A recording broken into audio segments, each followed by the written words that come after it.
오늘 깨달은 하나님의 말씀은 이사야 9장 1절부터 7절까지의 말씀입니다.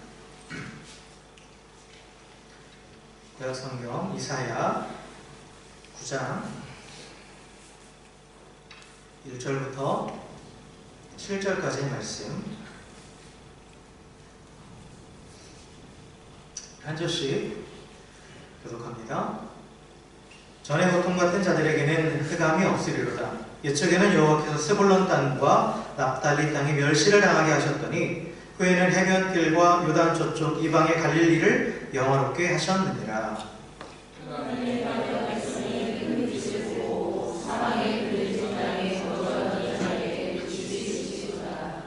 주께서 이 나라를 창성하게 하시며 그 즐거움을 더하게 하셨으므로 추수하는 즐거움과 탈취물을 나눌 때의 즐거움 같이 그들이 주 앞에서 즐거워하오니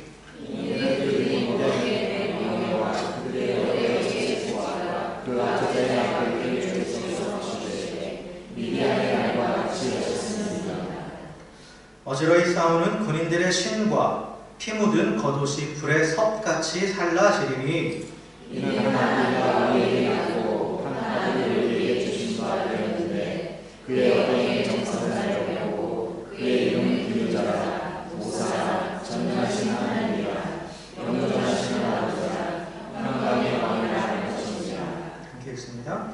그 정사와 평강의 더함이 무궁하며 또 다윗의 왕좌와 그의 나라에 군림하여 그 나라를 굳게 세우고 지금 이후로 영원히 정의와 공의로 그것을 보존하실 것이라. 만군의 여호와의 열심히 이를 이루시리라. 아멘. 우리는 지금 대강절 기간을 지내고 있습니다. 그 대강절이란 그 성탄절 전에 4주 동안 예수님의 탄생과 또한 예수님의 다시 오심을 기리면서 지키는 게 교회력이에요. 교회에도 달력이 있다고 그랬죠. 교회 명절들이 있어요. 근데 교회 절기죠. 그래서 교회력은 사실 대림절로부터 시작합니다. 그러니까 교회력에 있어서 신년은 대림절 첫 번째 주가 신년이에요. 사실 따지고 보면. 근데 우리가 이제 지난주는 그냥 지나갔고 이번 주는 이제 대림절 두 번째 주간이에요. 그래서 대림절은 주님의 오심을 물론 이제 이미 오셨지만 어쨌든 그날을 기념하는 날이면서 또한 다시 오실 예수님의 재림을 고대하는 그런 기간이라고 말씀드렸죠. 그래서 오늘은 우리가 예수님이 오시기 전에 약 700년 전에 이 땅에 메시아가 오심을 고대하면서 이 땅에 예수님이 오심을 고대하면서 예언했던 그 이사야 선지자의 예언을 오늘 살펴보고자 합니다. 실제로 복음서에 보면 예수님이 이 땅에 오심, 또 예수님이 메시아이심을 증거하는데 많이 쓰였던 구약의 구절이 바로 이 이사야에 있는 구절들이에요. 그만큼 이사야는 그 메시아에 대해서 또한 하나님의 구속사에 대해서 너무나 정확하게 또한 많은 내용들을 품고 있는 그러한 예언서입니다. 특별히 사복음서에서 마태복음 4장 15절에서 16절 말씀에 보면 오늘 읽은 이사야 9장 1절과 2절의 말씀에 근거해서 예수님이 갈릴리에서 나오셨다. 그것이 바로 예언의 성취다라고 그렇게 이야기합니다. 또 누가복음에 보면 세례 요한의 아버지 사가랴가 이 오늘 읽은 9장 2절의 말씀을 인용해서 하나님의 구원의 시대가 이 땅에 임했음을 찬양하는 것을 우리가 볼 수 있고요.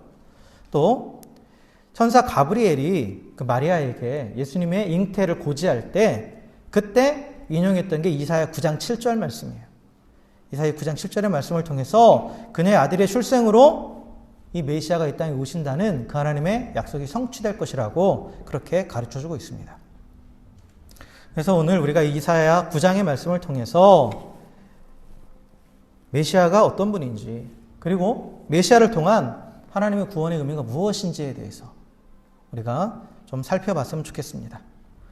우리가 본문을 보면 오늘 1절에 보니까 사실 이 9장 1절부터 1절 또 2절의 말씀을 보면 하나님의 구원을 선포하는 거 이미 이루어졌다라고 완료형으로 선포합니다. 완료형으로 선포해요. 그래서 1절에 보면 하나님께서 메시아를 통해서 이스라엘의 영광을 회복시키신다 라고 그렇게 선포하고 있어요. 그러면서 여러 도시들이 나오죠. 스불론 땅, 납달리 땅, 해변길, 요단 저쪽 이방의 갈릴리 이렇게 쭉 나와 있는 이 땅들은 어느 땅이냐면 실제로 북이스라엘 지역을 가리키는 거예요. 북이스라엘 지역. 그러니까 다윗이 왕위에 올랐을 때 이스라엘은 하나였죠. 그죠? 그리고 그 아들 솔로몬까지 해서 이스라엘이 확장되다가 솔로몬이 죽고 나서 북이스라엘과 남유다로 나뉘었죠. 나뉘었어요. 그런데 지금 이사야가 이 예언하던 당시 북이스라엘은 이미 멸망하고 없을 때예요. 북이스라엘이 이미 아수르에 의해서 정복당했던 그러한 시점입니다. 그러니까 어두움 가운데 있는 땅인 거예요. 이미. 어두움 가운데 있는 땅이라는 거죠. 특별히 여기 보면 스불론 땅과 납달리 땅이 옛적에 멸시를 당했다라고 되어 있죠. 이 스불론과 납달리 땅은 여기 나오는 갈릴리 지역이에요.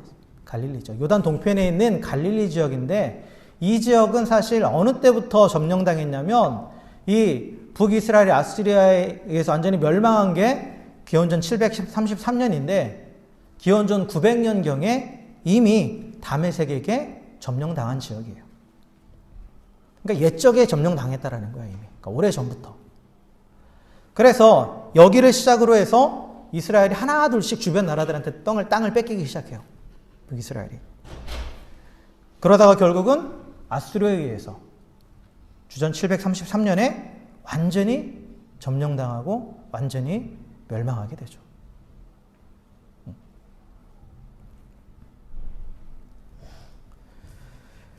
그래서 이 땅을 향해서 이사야는 뭐라고 얘기하느냐? 이 땅이 흑암 가운데 있는 땅, 사망의 그늘진 땅이다 라고 그렇게 얘기하고 있어요.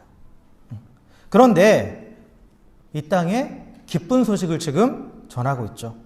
그 옛적에 정복됐던 이 어두운 땅, 이 어두운 땅에 빛이 비칠 것이라는 거예요. 빛이 비쳐서 짙은 어두움, 흑암이 사라질 것이다. 그리고 또한 스스로 먼저 하나님을 버렸기 때문에 하나님께 버림받아서 멸시받았던 그 땅의 백성들이 다시 하나님께서 영화롭게 하심으로 인해서 그들이 영광을 얻을 것이다 라고 그렇게 선포하고 있습니다. 그러니까 원래는 하나님께서 다스리시던 하나님의 빛이 그 가운데 임했던 그 지역이었단 말이에요. 그럼 이 땅은, 이 흑암 가운데 있었던 이 땅은 무엇을 의미하느냐? 결국 죄의 권세 아래 죽어있는 모든 영혼들을 가리키는 거죠. 흑암 중에 고통받는 자들은 죄의 권세 아래서 죽어있는 그 영혼들을 가리키는 거예요. 그러니까 원래는 하나님의 영광의 빛 가운데 살았지만 스스로 하나님처럼 되고자 사단의 유혹에 넘어가서 하나님을 버렸던, 그리고 죄의 길을 택했던 영혼들, 스스로 빛을 버리고 어둠을 택했던 그 죄인들을 가리키는 게 바로 흑암 중에 고통받는 자들이에요. 그러니까 아무 소망이 없는 거죠. 아무 소망이 없어요. 그런 아무 소망이 없는 그 죄인들에게 이 소망의 말씀이 선포된 거예요. 선포된 겁니다. 그래서 흑암 중에 있던 자들을 빛으로 이끄신다. 이거는 바로 구원을 말하는 거죠. 구원을. 그 하나님의 구원이 지금 선포되었다라는 거예요. 선포되었다라는 거죠. 그러면서 이사야는 이 하나님의 구원을 얘기할 때 제일 먼저 무엇을 얘기하냐면 구원은 곧 기쁨임을 얘기해요. 구원이 곧 즐거움이다라는 거예요. 그래서 2절과 3절에 보면 여호와의 구원이 이미 성취됐다라고 보고 그것을 인해서 감사하고 기뻐하면서 찬양해요. 그래서 여러분 이 원문을 보면 이 9장 1절은 서술형으로 되어 있고 2절부터 7절까지는 시 형식으로 되어 있어요. 시 형식은 노래예요. 노래죠. 근데 노래하는데 가장 먼저 뭐를 노래하느냐? 구원이 기쁨이다. 하나님의 구원은 기쁨이다 라고 그렇게 노래하고 있어요. 그래서 2절부터 보면 흑암에 있던 백성들이 큰 빛을 보고, 그리고 또한 그늘진 땅, 사망의 그늘진 땅에 거주하던 자들에게 빛이 비쳤다라는 거죠. 흑암과 사망의 그늘진 땅은 같은 뜻입니다. 같은 뜻이에요. 근데 흑암, 어둠과 이 사망의 그늘진 땅, 이것은 무엇을 상징하냐면 하나님의 계시지 않음, 하나님의 부재를 말하는 거예요. 하나님이 그 가운데 계시지 않다라는 거죠. 하나님의 심판을 얘기하는 거예요. 그런데 이 땅에 뭐가 비쳤다고요? 빛이 비쳤다라는 거예요. 빛은 무엇을 상징합니까? 하나님의 임재를 상징하는 거예요. 그러니까 하나님이 어둠 가운데 오셨다라는 거예요. 그리고 그들을 구원하셨다라는 거죠. 그들을 구원하셨다라는 거예요. 죄를 말할 때 죄는 어떤 행동을 말하는 게 아니라고 그랬죠. 죄는 하나님과의 분리라고 말했어요. 하나님으로부터 등을 돌리는 거예요. 그러니까 빛 대신 하나님께 등을 돌리기 때문에 그 앞에는 어두움밖에 없는 거죠. 여러분 해를 등지면 그 앞에는 그림자가 지고 어두움밖에 없는 거잖아요. 그러니까 빛 대신 하나님께 등을 지는 것은 어두운 가운데 가는 거예요. 그래서 이 죄로 인해서 하나님과 이 분리되어 있는 이 상태가 바로 저주예요. 저주입니다. 죄로 인해서 하나님과 분리된 인간은 이미 저주 아래에 있는 거예요. 그게 바로 흑암의 고통이에요. 그 가운데 있는 거예요. 그리고 어둠 속에서 고난과 괴로움 가운데 살아가는 거죠. 그런데 이 고난과 괴로움이 그 살아있을 때로만 끝나면 좋은데 그게 아니죠. 그게 아니라 그걸로 끝나는 게 아니라 어떻게 해요? 영원한 죽음을 향해서 가고 있는 거죠. 그러니까 완전한 절망이죠. 완전한 절망 가운데 있는 거예요. 그런데 그 완전한 절망 가운데 있던 인간에게, 그 죄인에게 하나님의 구원의 빛이 임했다라는 거예요. 구원의 빛이 임했다라는 거죠. 그래서 모든 어두움 안에서 괴로움과 고통 가운데 살아가고 있는 자들에게 평안을 주시고 쉼을 주시고 또한 죽음을 향해서 걸어가고 있는 자들에게 죽음이 아닌 영원한 생명을 허락하셨다라는 거예요. 그래서 다시 빛 가운데 살게 된 자들은 어떻게 한다고 말하냐? 추수하는 즐거움과 탈취물을 나눌 때의 즐거움처럼 그분 앞에서 즐거워한다라고 얘기하는 거예요. 구원은 기쁨이다라는 거죠. 하나님의 구원. 여기서 추수하는 즐거움은 뭡니까? 한 해 동안 애써 수고하고 땀 흘린 그 수확을 거두는 거잖아요. 풍성한 수확을 거두는 거예요. 여러분 한 주 중에 어느 때가 가장 기쁘세요? 주급을 받을 때가 제일 기쁘잖아요. 가장 기쁘잖아요. 내가 노력한 대가를 얻을 때, 그죠? 수고의 열매를 얻을 때가 가장 큰 즐거움이 있는 거예요. 큰 기쁨이 있는 거죠. 그리고 탈취물을 나눌 때 즐거움이란 건 뭐냐면 탈취물이라는 것은 전쟁에 나가서 얻은 전리품을 얘기하는 거예요. 그런데 전쟁에 나간다는 것 자체는 목숨을 걸고 나가는 거죠. 근데 탈취물을 나눴다라는 건 뭐예요? 전쟁에서 이겼다라는 거예요. 그러니까 목숨도 건져낸 거고, 그죠? 거기다가 뭐까지 얻은 거예요? 많은 전리품까지 얻은 거예요. 얼마나 기쁘겠어요? 그때의 그 기쁨은 무엇과도 비교할 수 없겠죠. 이처럼 어둠 가운데 있던 이 죄인에게 구원의 빛이 비춰지는 것은 이와 같은 큰 기쁨이라는 거예요. 이러한 큰 즐거움이라는 거죠. 그래서 이사야는 하나님의 구원을 얘기할 때 제일 먼저 구원은 기쁨이다라고 선포하는 거예요. 하나님의 구원. 자, 그런데 우리 자신을 한번 돌아봤으면 좋겠습니다. 여러분 예수 그리스도 안에서 구원받은 줄 확신하십니까? 하나도 안 기쁘신 것 같아요. 표정을 막 아멘 하는데 아멘. 구원의 기쁨이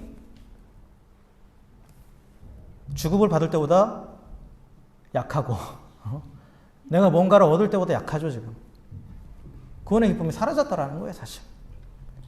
여러분 구원받은 자에게 있어서 신앙의 위기는 구원의 기쁨이 사라지는 거예요. 다른 게 아니에요. 그래서 오늘 이 말씀을 통해서 우리가 무엇보다도 구원의 기쁨을 회복했으면 좋겠습니다. 하나님의 구원의 기쁨이 우리 안에 다시 한번 샘솟도 쏟아났으면 좋겠어요. 분명히 처음 하나님의 구원의 은혜를 경험했을 때는 기뻤을 거예요. 그죠? 그러나 살아가다 보니까 그게 이제 사라져 버리는 거죠. 그 감격이 사라져 가고 희미해져 간 거예요. 그래서 모든 수고와 노력이 풍성한 수확으로 돌아왔을 때의 기쁨보다 또 생명을 보존하고 전리품에 나눌 때의 기쁨보다 하나님의 구원을 더 크게 기뻐하고 또 그 하나님 앞에 감사하는 그러한 우리 모두가 되기를 주의 이름으로 축원합니다. 그런데 우리가 왜 구원의 기쁨을 누리지 못하느냐? 구원의 기쁨이라는 것에 대해서 그 이유를 잊어버렸기 때문인 거예요. 그 이유를 실감하지 못하니까 그런 거죠. 실감하지 못하니까요. 그러니까 구원의 의미를 잊어버렸으니까. 그러니까 구원의 기쁨이 사라진 거죠. 구원의 기쁨이 사라진 거예요. 그래서 오늘 이사야는 2절과 3절에서 하나님의 구원은 기쁨이다라고 선포하고 그게 왜 기쁨인가? 그 구원이 왜 기쁨이 되는가? 그 이유를 쭉 설명해 주는 거예요. 4절부터 7절까지 보면 네 가지를 설명을 하고 있습니다. 그래서 구원이 기쁨이 되는 이유는 딱 네 가지를 얘기하면서 이게 곧 뭐냐? 하나님의 구원이 무엇인가를 가르쳐 주는 거예요. 우리에게 어떤 의미를 가지고 있는가 하는 거죠. 그래서 이 네 가지를 하나하나 우리가 살펴보겠습니다. 자, 이사야가 처음에 구원이 기쁨인 이유를 첫 번째를 얘기하는 게 뭐냐면 4절입니다. 4절에 보면 이는 그들이 무겁게 맨 멍에와 그들의 어깨의 채찍과 그 앞주제의 막대기를 주께서 꺾으시되 미디안의 날과 같이 하셨음이니이다 라는 거죠. 그래서 이사야가 말하는 구원이 기쁨인 이유는 뭐냐? 구원은 해방과 자유를 주기 때문이라는 거예요. 해방과 자유를 준다라는 거죠. 여기에 보면 멍에를 무겁게 맸죠. 멍에를 무겁게 매는 거예요. 멍에는 그 소를 일을 시킬 때 쟁기질 할 때 이렇게 그 소 어깨에다 이렇게 나무로 만들어가지고 씌워가지고 거기다가 쟁기를 연결해서 일을 시키잖아요. 그렇죠? 그리고 그것만 매게 하는 게 아니라 일을 시키기 위해서 채찍질하죠. 그리고 막대기로 때립니다. 그래서 어깨에 맨 멍에와 채찍과 앞주제의 막대기는 결국 죄로 인해서 고통받고 있는 그 죄의 노예로서 신음하고 있는 그러한 상태를 얘기하는 거예요. 그래서 자유를 잃어버리고 그 죄로 인해서 억압받고 있는 그러한 상태를 이야기하는데 이사야는 하나님께서 백성이 짊어진 멍에와 어깨에 맨 나무와 이 앞제자의 막대기를 미디안의 날에 그렇게 하셨던 것처럼 다 꺾으셨다라고 선포하는 거예요. 그걸 다 부수셨다라는 거죠. 우리에게 적용하면 죄의 멍에와 어떤 사망의 권세 아래서 신음하고 있는 우리에게 있었던 그 모든 것들 다 꺾으셨다라는 거예요. 다 부수셨다라는 거죠. 그런데 그래서 미디안의 날이라는 표현이 나오죠. 미디안의 날. 그렇죠? 이 미디안의 날은 어떤 의미냐면 사사기 6장, 7장에 기록된 그 사건을 배경으로 하는 그런 표현입니다. 사사기 6장 7장에 보면 누가 나오냐면 기드온이 나와요. 기드온. 사사 기드온. 근데 이 사사 기드온 때에 어떤 일이 있었냐면 이스라엘 백성들이 누구의 압제 아래에 있었냐면 미디안 족속의 압제 아래에 있었어요. 미디안 족속이. 근데 그들을 어떻게 미디안 족속이 핍박했냐면 추수할 때가 되면 추수를 해서 싹 걷어들이면 메뚜기 같이 올라와가지고 다 쓸어가는 거예요.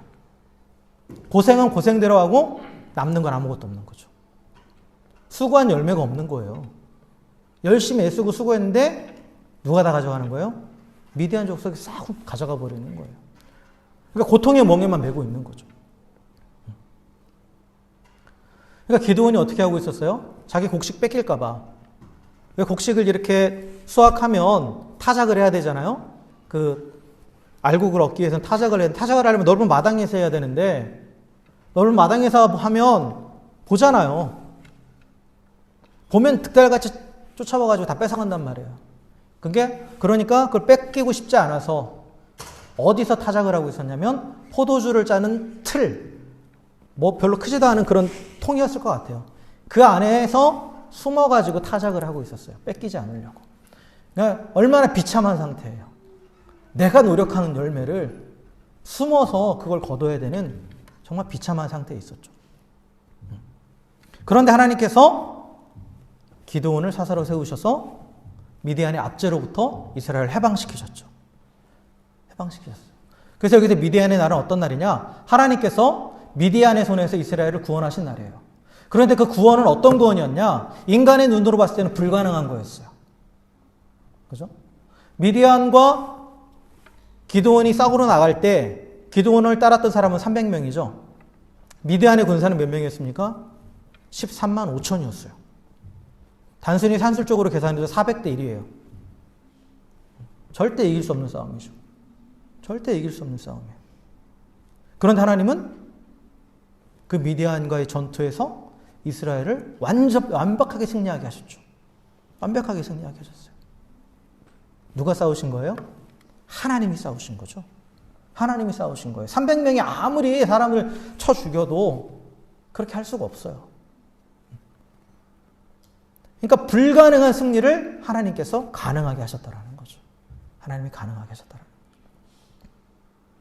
우리를 누르고 있는 죄의 권세와 사망의 권세가 우리 눈으로 볼 때 너무나 무시무시하고 우리 힘으로 어쩔 수 없는 것처럼 보이지만 그런 불가능한 것을 하나님께서 하신다라는 거예요.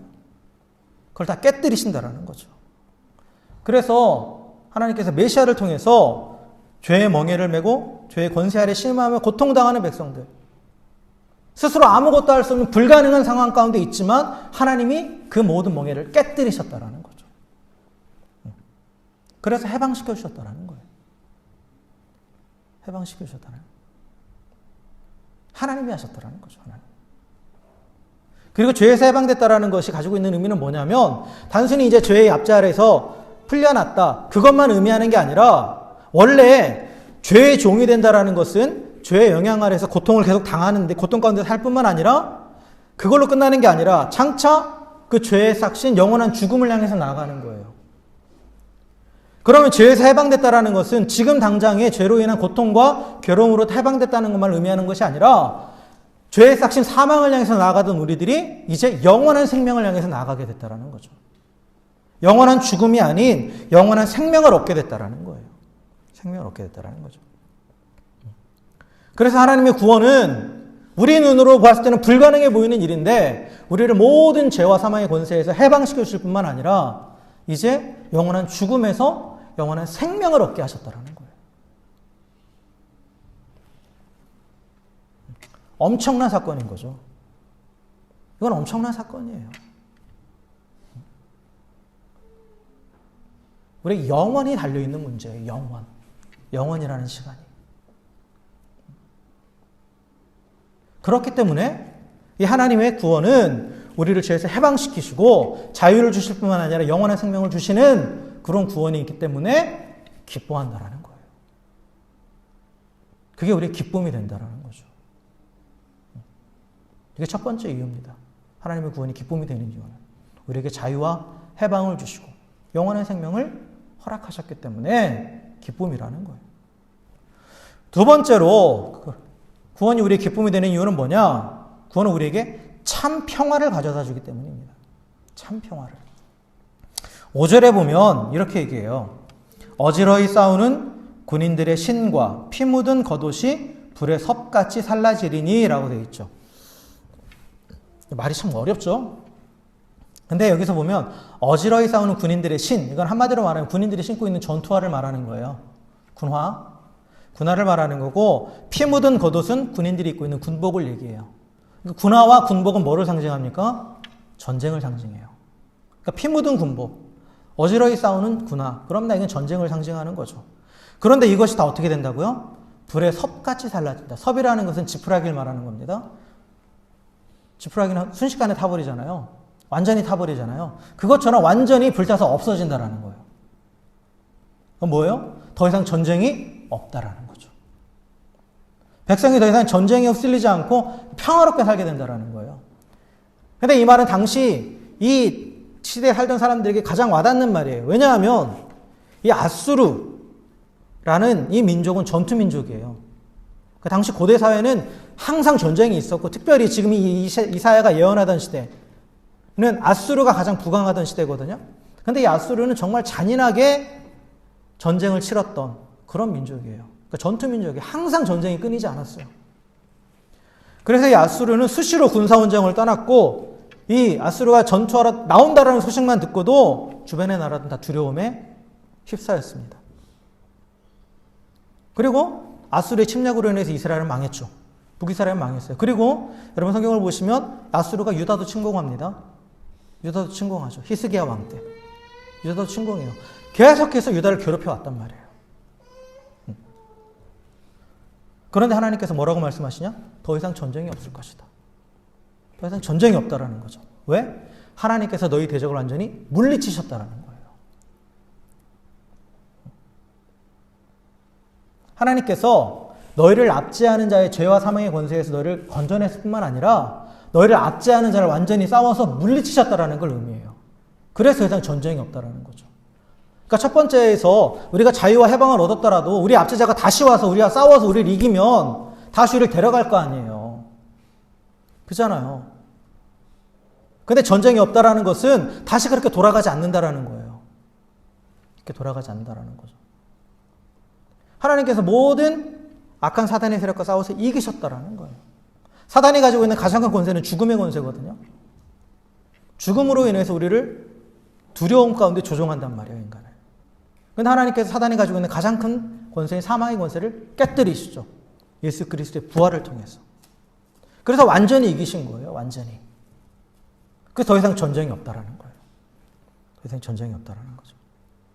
그러니까 더 이상 두려워할 필요가 없다라는 거죠. 참 평화가 왔다라는 거예요. 예수님도 이렇게 말씀하셨습니다. 세상에서 너희가 환난을 당하나 담대하라. 내가 세상을 이기었노라 라고 말씀하시죠. 일시적인 환난이 있을 수는 있어요. 근데 그건 전쟁이 아니에요. 단순한 괴롭힘이죠. 그런데 최후의 발악인데, 세상의 최후의 발악인데 이미 이기셨단 말이에요. 이미 이기셨다라는 거죠. 그러니까 두려워하지 말라라는 거예요. 우는 사자와 같이 삼킬 자를 찾는다고 되어 있잖아요. 사자가 울부짖기는 해요. 그런데 덤비지는 못해요. 여러분 철로역정이라는 책 한번 읽어보시면 그러한 대목이 나옵니다. 철로역정에 보면 크리스찬이 천국을 향해서 가는 이야기예요. 그럼 한번 꼭 읽어보세요. 이 책은 제가 나중에 한번 링크 걸어드릴게요. 그런데 그가 이제 이렇게 쭉 가는데 어떤 길을 가는데 사자 2마리가 막 으르렁으르렁 거리고 있는 거예요. 그 사람들이 그 앞에 가다가 무서워서 도망가는 거예요. 다시 돌아와요. 통과하지 못하고. 근데 그 사자의 목을 보면 쇠사슬에 묶여져 있어요. 그러니까 위협만 하는 거예요. 덤비지는 못해요. 근데 많은 사람들이 그 위협하는 것에 겁먹고 앞으로 나가지 못하고 다시 돌아가 버렸다라는 거죠. 근데 이 크리스찬이 거기를 통과하는데 사자가 으르렁 거리는데 자기는 아무런 해도 있지 않는 거예요. 빤듯이만 가면, 그 길을 따라서만 가면 그 사자에게 전혀 위협당하지 않는다라는 거죠. 그 두려워할 필요 없다라는 거예요. 세상이 아무리 우리를 삼키려고 으르렁거려도, 세상의 권세들이 우리를 위협해도 그들은 이미 하나님의 발 아래에 있다라는 거죠. 예수께서 승리하셨다라는 거예요. 그러니까 참 평화를 얻었다라는 거예요. 이게 하나님의 구원의 의미예요. 더 이상 세상을 두려워할 필요가 없다. 승리자다라는 거죠. 그래서 우리가 하나님의 구원을 기뻐하는 거예요. 구원을 기뻐한다는 거죠. 자, 그리고 세 번째로 우리가 하나님의 구원을 기뻐하는 이유는 뭐냐? 한 아기를 우리에게 주셨기 때문이에요. 그리고 그 아기를 통해서 우리를 다스리시기 때문이에요. 6절의 말씀, 우리가 잘 아는 말씀인데 6절의 말씀을 우리 다 같이 한번 읽어보도록 하겠습니다. 6절 말씀 시작. 이는 한 아기가 우리에게 낳고 한 아들을 우리에게 주신 바 되었는데 그의 어깨에는 정사를 메었고 그의 이름은 기묘자라 모사라 전능하신 하나님이라 영존하시는 아버지라 평강의 왕이라 할 것임이라 라고 말씀하죠. 자, 보세요. 첫 번째 이유에 두 번째 이유는 어떻게 보면 과거적인 표현이라고 볼 수 있어요. 우리를 죄와 사망의 권세에서 건져내셨고 전쟁을 그치게 하셨어요. 이기셨어요. 근데 이제 우리가 어떻게 지금 살아가잖아요. 구원받은 자가. 근데 그 살아가는 데서 현재의 삶에 대해서 얘기해요. 하나님의 통치에 대해서 얘기하는 거예요. 하나님께서 한 아기를 보내셔서 우리를 다스리신다라는 얘기죠. 다스리신다는 얘기예요. 말씀을 좀 더 자세히 들여다보면 여기 보면 아기를 우리에게 주시고 한 아들을 우리에게 주셨다라고 표현되어 있죠. 주셨어요. 근데 그 어깨에는 뭐를 메었냐? 정사를 메었다라고 있죠. 그래서 정사라는 말은 영어 성경에 보면 government예요. government. 통치권을 얘기하는 거예요. 통치권. 통치권을 가진 아기, 즉 왕위를 계승할 자라는 거예요. 하나님이 왕이시잖아요. 그 왕위를 계승할 자를 보내주셨다라는 거죠. 그리고 왕위를 계승할 자가 있다라는 건 뭐냐? 하나님의 통치가 그 계승자로 인해서 계속된다라는 거예요. 계속된다라는 거죠. 하나님의 통치를 하는 이 자유와 평화가 한 아기에 의해서 지속적으로 보장되는 거예요. 우리가 자유를 얻었잖아요. 평화를 얻었잖아요. 근데 그게 일시적인 것이 아니라 이 아기를 통해서 지금도 보장된다라는 거예요. 지금도. 이 고대 세계에서 굳건한 왕권을 확립하는 데 있어서 또 땅의 질서와 평화를 보장하는 데 있어서 가장 필요한 게 뭐였냐면 왕이 계승자가 서는 거예요. 제대로. 왕이 계승자가. 그래서 우리가 복음하면 복음이 이제 영어로 말하면 이반젤리즘이고 헬라어로 말하면 유앙겔리온이잖아요. 기쁜 소식이에요. 근데 원래 이 유한겔륜이라는 단어는 어느 때 썼냐면 황제에게 왕자가 태어났을 때, 왕의 계승자가 태어났을 때 그 소식을 전할 때 유한겔륜이라고 했어요. 그 소식을 전할 때. 지금 다스리는 이 나라가 계속해서 안정적으로 이어져 간다라는 그런 의미죠. 지금 누리고 있는 평화와 자유가 계속된다라는 거예요. 왕의 계승자가 제대로 서 있기 때문에. 그래서 정사를 맨 계승자를 우리에게 보내주셨다라는 것은, 왕의 계승자를 보내주셨다라는 것은 바로 하나님의 통치가 우리에게 계속된다라는 그런 복된 소식이라는 거예요. 복된 소식이라는 거죠. 그러면서 이 아이에게 4가지 이름을 주시죠. 4가지 이름을 주세요. 이 4가지 이름은 하나님의 통치가 어떠한 통치인지를 가르쳐주는 그런 이름이에요. 우리말 성경에 보면 기묘자라, 모사라, 전능하신 하나님이라, 영전하시는 아버지라, 평강왕이라 5가지래 라고 생각할 수 있는데 원어적인 의미를 보면 기묘자와 모사는 하나예요. 그래서 기묘자라, 모사라고 되어 있는데 사실 기묘한 모사예요. 기묘한 모사. 영어 성경에 보면 원더풀 카운셀러예요. 원더풀 카운셀러. 그래서 이 첫 번째 이름 기묘자라 모사라, 즉 원더풀 카운셀러, 기묘한 모사라는 말은 놀라운 기획자라는 뜻이에요. 놀라운 기획자. 놀라운 일을 기획하는 자라는 거예요. 통치자가 가지고 있어야 될 가장 필요한 자질 중에 하나가 뭐냐면 이 땅을 어떻게 다스려야 될지 기획하고 그것을 계획하는 거예요. 마스터 플랜이 있어야 될 거 아니에요. 그냥 하는 게 아니죠. 그때그때 되는 대로 하는 게 아니죠. 그게 쫙 있어야 돼요. 청사진이라고 그러죠. 블루스크린이 있어야 돼요. 그러니까 놀라운 계획자라는 것은 구원받은 자의 삶 가운데에 그 모든 것들을 다 계획해 놓으셨다라는 거예요. 하나님께서. 그래서 놀랍다라는 원더풀이라는 말은 이게 아니라 우리의 이성과 우리의 능력을 뛰어넘는 그런 계획이 있다라는 거죠. 우리가 상상할 수조차 없는. 하나님이 우리에게 어떤 분이 되시느냐? 최고의 기획자가 되신다라는 거예요. 하나님이 우리를 다스리실 때 최고의 기획을 우리 가운데 다 세워놓으셨다라는 거죠. 최선의 계획을 각 사람에게 다 세워놓으셨다라는 거예요. 그래서 그 계획대로 우리를 다스리신다라는 거예요. 우리를 이끌어 가신다라는 거죠. 우리는 몰라요. 지금 당장 보이지도 않아요. 그러니까 원더풀인 거예요. 내가 기대할 수 있다라면 내가 기대하는 만큼은 그건 원더풀이 아니죠. 이거 나도 생각한 건데 라고 얘기해요. 근데 내가 생각하지 못한 거라는 거예요. 그러니까 원더풀이죠. 한 사람 한 사람에게 우리는 생각할 수도 없는 가장 좋은 길을 계획해 놓으셨다라는 거예요. 그래서 우리가 하나님의 통치 아래 있으려면 그 하나님의 계획이 무엇인지 한 걸음 한 걸음 우리가 선택의 순간마다 하나님께 물어봐야 되는 거죠. 우리가 물어보면 하나님께서 뭐라고 하셨어요? 예레미야 33장 3절에 너는 내가 부르짖으라 내가 네게 응답하겠고 내가 알지 못하는 크고 비밀한 일을, 이게 원더풀이에요. 그걸 너에게 보여주겠다라는 거죠. 보여주시겠다고 말씀하셨어요. 그래서 하나님은 우리를 다스리시는데 어떻게 다스리신다고요? 놀라운 계획자로서 우리의 삶을 계획하시고 그렇게 이끌어 가신다라는 거예요. 자, 그리고 두 번째 이름은 뭐냐? 전능하신 하나님이라고 되어 있죠. 전능하신 하나님. 사실 우리말 번역이 조금 이제 약간 부족한 부분이 있는데 이 전능하신 하나님이란 말은 그 원어 성경에 보면 히브리어로 보면 엘 기보르라고 되어 있어요. 엘 기보르. 근데 엘은 하나님을 가리키는 단어고요. 기보르라는 말은 용맹한, 힘센 또는 앞장서는 그런 의미를 가지고 있어요. 그러니까 용사 그리고 리더라는 의미를 가지고 있어요. 리더라는 의미를 가지고 있죠. 그래서 영어 성경에 보면은 이 깃보르를 마이티나 리더십으로 해석해놨어요. 우리는 전능하신이라고 하는데 영어 성경에 보면 마이티 갓이라고 되어 있어요. 강한 신, 힘센 신이라고 되어 있죠.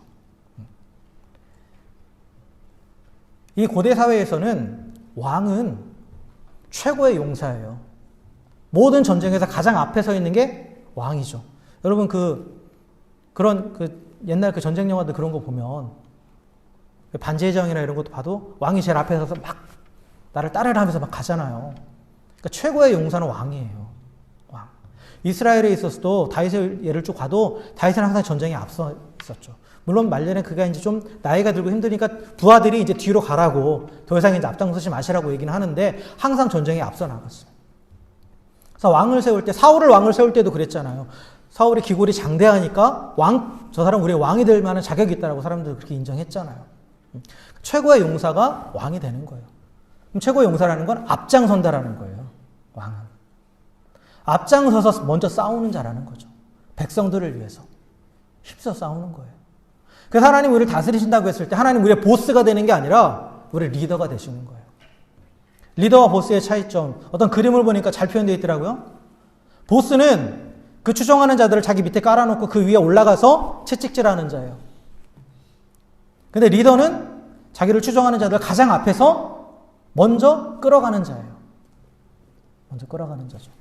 그러니까 하나님의 통치는 뭐냐? 하나님 우리를 보스로서 다스리시는 게 아니라 우리의 리더로서 앞장서셔서 우리를 대신해서 앞서 싸우시고 그리고 우리를 끌고 가시는 분이라는 거죠. 끌고 가시는 분이에요. 그래서 용사 되신 하나님,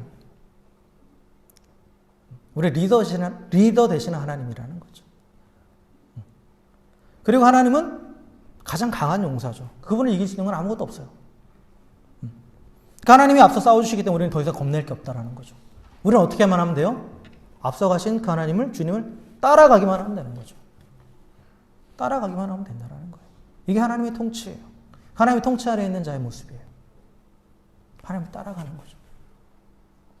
자, 그리고 세 번째 이름은 뭐냐? 영존하시는 아버지라고 되어 있죠. 영존하다, everlasting, 영원하신 아버지예요. 영원히 계시는 아버지라는 거죠. 사실 근데 이 고대 사회에서 왕과 백성의 관계는 아버지와 자녀의 관계예요. 그래서 백성들은 왕을 아버지로 불렀어요. 아버지로 불렀습니다. 우리나라 그 사극도 보면 그러잖아요. 나는 백성들의 아버지다. 라고 그렇게 얘기하잖아요. 근데 왕이 아버지가 된다라는 건 뭐예요? 자녀인 백성들을 책임진다라는 거죠. 아버지가 가지고 있는 가장 큰 의미는 책임진다라는 거예요. 책임진다라는 거죠. 백성들의 보호하고 그들의 필요를 채워주는 거예요. 그러니까 하나님은 우리를 아버지로서 우리를 다스리신다라는 거죠. 우리를 압제하고 우리의 것을 빼앗아가는 분이 아니라 우리의 아버지 되셔서 우리를 책임져 주신다라는 거예요. 하나님 우리의 아버지가 되시는데 그냥 아버지가 아니고 영원한 아버지예요. 영원한 아버지. 영원한 아버지라는 거죠.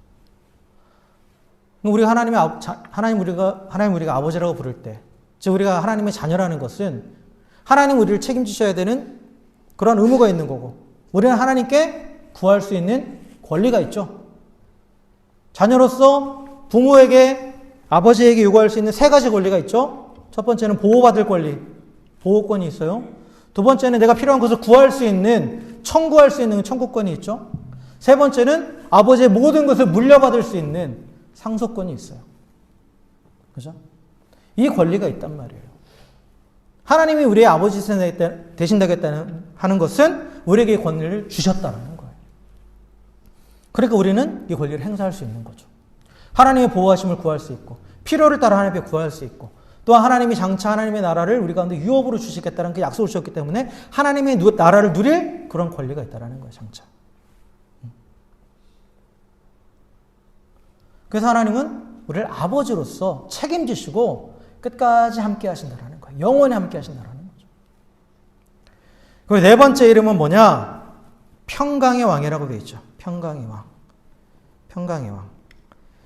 히브리어 원어에 보면 사르샬롬이라고 되어 있거든요. 사르샬롬은 좀 더 정확히 표현하면 평화의 통치자라는 거예요. 평화의 통치자. 평강의 통치자라는 거죠. 이게 평강은 샬롬이잖아요. 샬롬.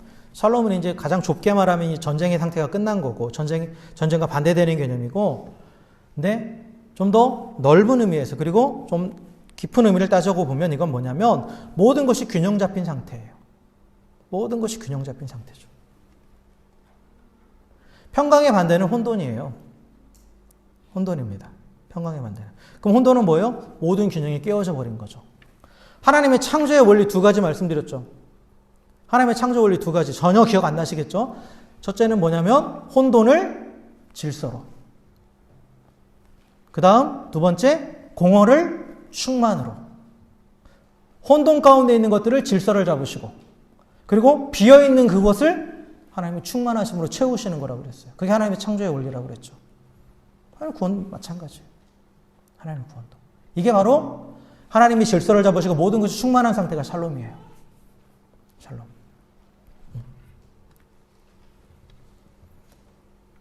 하나님은 우리를 샬롬으로 다스리신다는 거예요. 샬롬으로.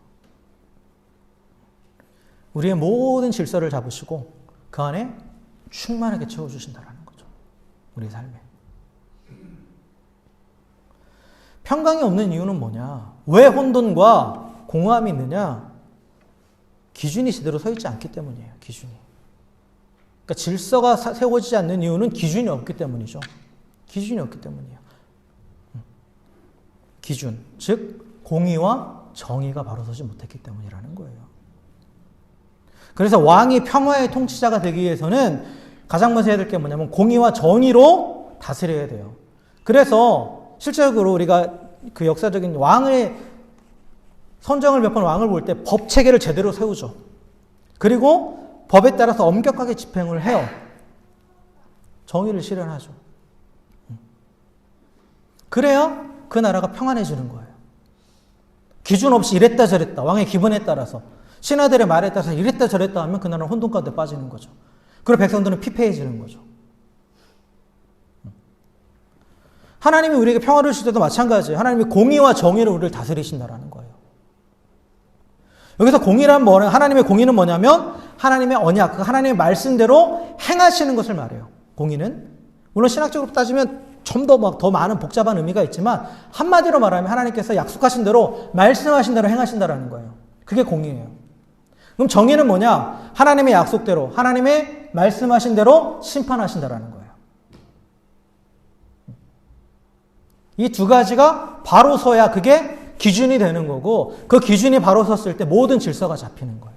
그리고 모든 질서가 잡혔을 때 그 안에 채워지는 거예요. 그 안에. 그래서 하나님의 말씀으로 우리의 삶의 기준을 세워주시는 거예요. 우리를 어떻게 다스리시나? 말씀으로 다스리신다는 거예요. 쉽게 말하면.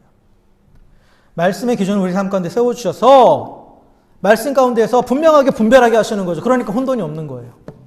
균형을 잡게 하는 거죠. 그리고 균형이 잡히고 질서가 잡히니까 그 안에 채워지는 거예요. 채워지는 거죠.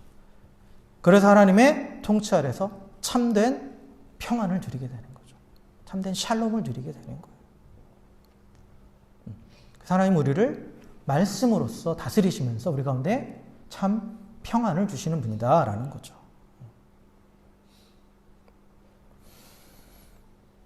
하나님은 이 네 한 아기를 우리에게 보내주셨는데 그 아기를 통해서 우리를 구원하셨는데 그 아기에게 네 가지 이름을 주셨다고 그랬죠. 그래서 그 아기는 우리의 놀라운 기획자가 되시고 앞장서는 용맹한 용사가 되고 영존하시는 아버지가 되고 평화의 통치자가 되셨다는 거죠. 이 네 개의 이름은 다시 말하면 하나님의 구원의 완전성을 보여주는 거예요. 퍼펙트한 거죠. 더할 것이 없는 거죠. 현재적 구원의 완전성을 말하는 거예요. 지금 우리의 삶의 기획자 되시고 지금 우리의 삶에서 앞서가시고 지금 우리의 삶의 아버지 되시고 지금 우리의 삶에 평강을 주시는 그러한 완전한 통치자 그리고 그런 완전한 구원자라는 거예요.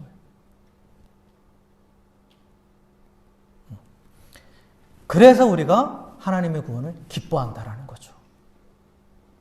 지금 우리의 삶을 그렇게 완벽하게 다스리시는 구원이기 때문에. 그리고 마지막으로 네 번째 우리가 하나님의 구원을 기뻐하는 이유는 뭐냐? 이제는 미래적인 거예요. 그 구원이 영원하기 때문이라는 거죠. 영원하다라는 거예요. 7절에 보면. 그 아기가 다윗의 보좌에 앉아서 영원토록 정의와 공의로 그 나라를 통치한다라는 거예요.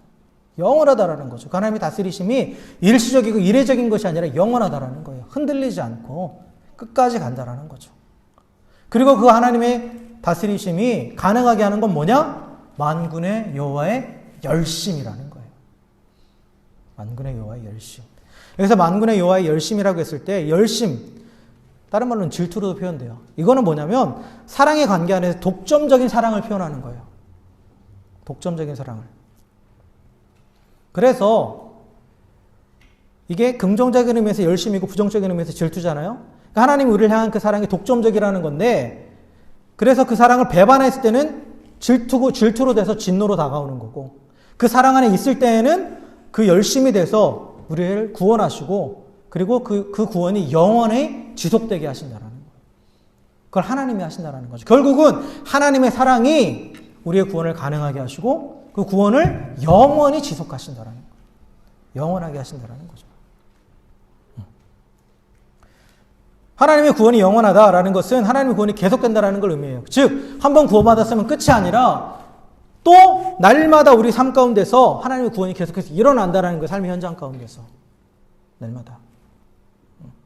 한번 구원하시고 나서 만약에 하나님께서 우리를 그냥 내버려 두셨다. 나 구원해 줬으니까 이제 됐지? 이제 한번 네가 알아서 해봐. 하셨으면 저를 비롯해서 여기 있는 100% 우리 모두가 다 옛날로 돌아갔을 겁니다. 다 예전으로 돌아갔을 거예요. 다 이전에 죄와 사망의 권세 아래로 스스로 다시 또 돌아갔을 거예요. 어둠으로. 그런데 하나님께서 그 어둠으로 돌아가려고 하는 우리들을 다시 하나님의 말씀 안에서 깨닫게 하시고 돌이키시고 또 다시 붙잡아 주셔서 다시 하나님 앞으로 나오게 하시고 계속해서 우리를 구원하신 거예요. 날마다. 날마다. 하나님 내버려 두시지 않았다라는 거죠. 이게 우리 가운데 기쁜 소식인 거예요. 하나님의 구원이 일회성이니까 자, 나는 할 거 다 했어. 나 십자가에서 한번 죽었으니까 됐지. 이 다음부터는 네가 알아서 해 라고 하셨다면 우리에겐 소망이 없는 거예요. 여러분, 우리 자신 한번 돌아보세요. 구원받은 이후에 우리의 삶이 항상 구원받은 자로 살았나요? 좀만 기회가 있으면 돌아가려고 그러잖아요. 계속. 이스라엘 백성이 홍해를 건너고 나서 광야 생활할 때 그들이 가장 먼저 했던 게 가장 많이 이렇게 뒤돌아보는 거였어요. 계속. 뒤돌아보는 거였죠. 우리가 애굽에 있을 때에는 하면서. 우리도 가끔 그 생각할 때 있어요. 내가 예수만 안 믿었으면. 아, 이전이 좋았던 것 같은데. 그런 생각 한 적 없어요? 근데 그럴 때마다 하나님께서 다시 공의와 정의로, 즉 하나님의 말씀으로 우리를 다시 깨닫게 하시는 거예요. 그래서 돌아가지 않도록 붙잡아 주신 거죠. 그것도 구원이에요. 삶의 구원. 매일매일 일어나는 그 구원이죠. 그래서 하나님 우리의 삶에 영원토록 임하셔서 우리의 삶을 영원토록 정의와 공의로 다스리신다라는 거죠. 영원한 주의 말씀으로 인도하셔서 다시는 죄와 사망의 권세에 매이지 않도록 이끌어 주십니다. 그리고 영원토록 우리를 인도하시고 보호하시고 모든 필요를 채워주시면서 참 평안을 주신다라는 거예요. 이걸 누가 하신다고요? 하나님이 하신다고요. 내가 노력해서 하는 게 아니라 내가 이 구원을 간직해야지 애쓰고 수고해서가 아니라 여호와 하나님의 열심히 이걸 이루신다라는 거예요. 하나님께서. 그래서 우리가 이 하나님의 구원을 기뻐하는 거예요. 하나님의 구원은 이례적이 아니라 영원합니다. 지금도 우리를 구원하고 계세요. 그래서 하나님의 그 사랑으로 우리 영원히 우리를 구원하시기 때문에 그래서 우리는 하나님의 구원을 기뻐하는 겁니다. 이 구원의 기쁨 회복되길 주의 이름으로 축원합니다. 말씀을 정리하겠습니다. 하나님은 우리를 흑암의 권세에서 건져내셔서 그의 사랑하신 아들의 나라로 옮기셨습니다. 어둠 가운데 있던 우리에게 빛을 비추셨고 그래서 그 흑암에서 해방되어서 빛의 자녀가 되게 하셨습니다. 그래서 죄와 사망의 권세 아래 있던 우리들의 그 모든 매어있던 억압들을 깨뜨리시고 이제 빛 가운데 성령의 통치 아래 살아가는 그러한 하나님의 백성이 되게 하셨습니다. 이게 바로 하나님의 구원이에요. 이 구원의 소식이 우리 삶 가운데 기쁨이 되기를 주의 이름으로 축원합니다. 그래서 사실 구원받은 자의 가장 큰 특징은 뭐냐? 상황과 환경을 초월한 기쁨이에요. 사도 바울을 보세요. 감옥에서도 기뻐하고 매 맞고도 기뻐하고 매 맞고 감옥에 갇혔는데 뭐 했어요? 찬양하고. 미쳤어요? 물론 미쳤죠. 예수에 미친 거죠. 그런데 그 미쳤다라는 것은 구원의 기쁨이 그만큼 컸기 때문에 미친 거예요. 잠깐 당할 이 환난의 그 괴로움보다 구원의 기쁨이 너무 크기 때문에 기뻐하는 거죠. 그리고 우리에게도 뭐라고 말씀했어요? 뭐라고 권합니까? 항상 기뻐하라고 말하죠. 항상 기뻐하라. 항상이에요, 항상. 항상. 예외가 없다라는 거죠. 예외가 없다. 항상 기뻐하라는 거예요. 왜요? 내가 당하는 최악의 어떤 고통보다도 하나님 주신 기쁨이 비교할 수 없을 만큼 크기 때문에. 물론 성경에서는 추수하는 기쁨과 또 전리품을 나누는 그런 기쁨과 비교했지만 사실 그런 기쁨과는 비교할 수 없는 큰 기쁨이라는 거예요. 큰 기쁨이라는 거죠. 그래서 구원받은 자의 특징은 기쁨이에요. 하나님 우리를 죄에서 해방시켜 주시고 참 자유를 주셨습니다. 그래서 우리는 기뻐하는 거예요. 또 하나님은 모든 세상을 이기시고 우리에게 완전한 승리를 주셨습니다. 그래서 우리는 기뻐하는 겁니다. 또 하나님은 우리에게 당신의 아들을 주심으로써 우리를 다스리시면서 그 완전한 다스림 안에서 완전한 구원을 허락하셨습니다. 그래서 우리는 기뻐하는 거예요. 그리고 하나님은 그 구원을 영원토록 지속해 가십니다. 당신의 사랑으로. 그래서 우리는 기뻐합니다. 이게 우리의 기쁨의 이유예요. 그리고 또한 우리가 감사해야 될 내용입니다. 날마다 구원의 의미를 묵상하면서 우리에게 허락하신 그 구원의 은혜를 날마다 누리시기를 주의 이름으로 축원합니다. 그래서 상황과 환경에 따라서 일희일비하는 그런 인생이 아니라 이미 우리 가운데 허락하신 그 하나님의 구원을 확신하면서 그로 인해 항상 기뻐하며 또 하나님을 찬양하는 그런 믿음의 사람이 되기를 주의 이름으로 축원합니다. 우리가 그렇게 살 때, 상황을 초월한 기쁨 가운데 살 때 세상은 우리에게 이렇게 반응합니다. 네가 기쁜 이유가 뭐야? 그 기쁨의 이유를 물어볼 거예요. 분명히 성경은 말하죠. 너의 안에 있는 그 기쁨의 이유를 물어보는 자에게 대답할 말을 준비하라고. 그때 어떻게 대답합니까? 이러이러한 이유 때문에 나는 기쁘다. 나는 구원받았기 때문에 기쁘다. 하나님 나의 아버지 되시기 때문에 기쁘다. 하나님의 구원이 영원하기 때문에 기쁘다. 그게 전도예요. 그게 복음을 전하는 겁니다. 그게 증인된 삶이죠. 항상 주의 구원의 의미를 되새기면서 그로 인해서 기뻐하는 가운데에 또한 그 기쁨의 이유를 묻는 자들에게 담대하게 하나님의 구원의 복음을 증거하는 그런 증인된 삶을 살아가는 저 여러분 되기를 주의 이름으로 축원합니다. 그래서 그 빛 대신 주님 안에서 또한 그 빛을 이 세상 가운데 비추는 빛된 삶을 살아가는 저 여러분들 다시 한번 주의 이름으로 간절히 축원합니다. 이 시간 기도하겠습니다.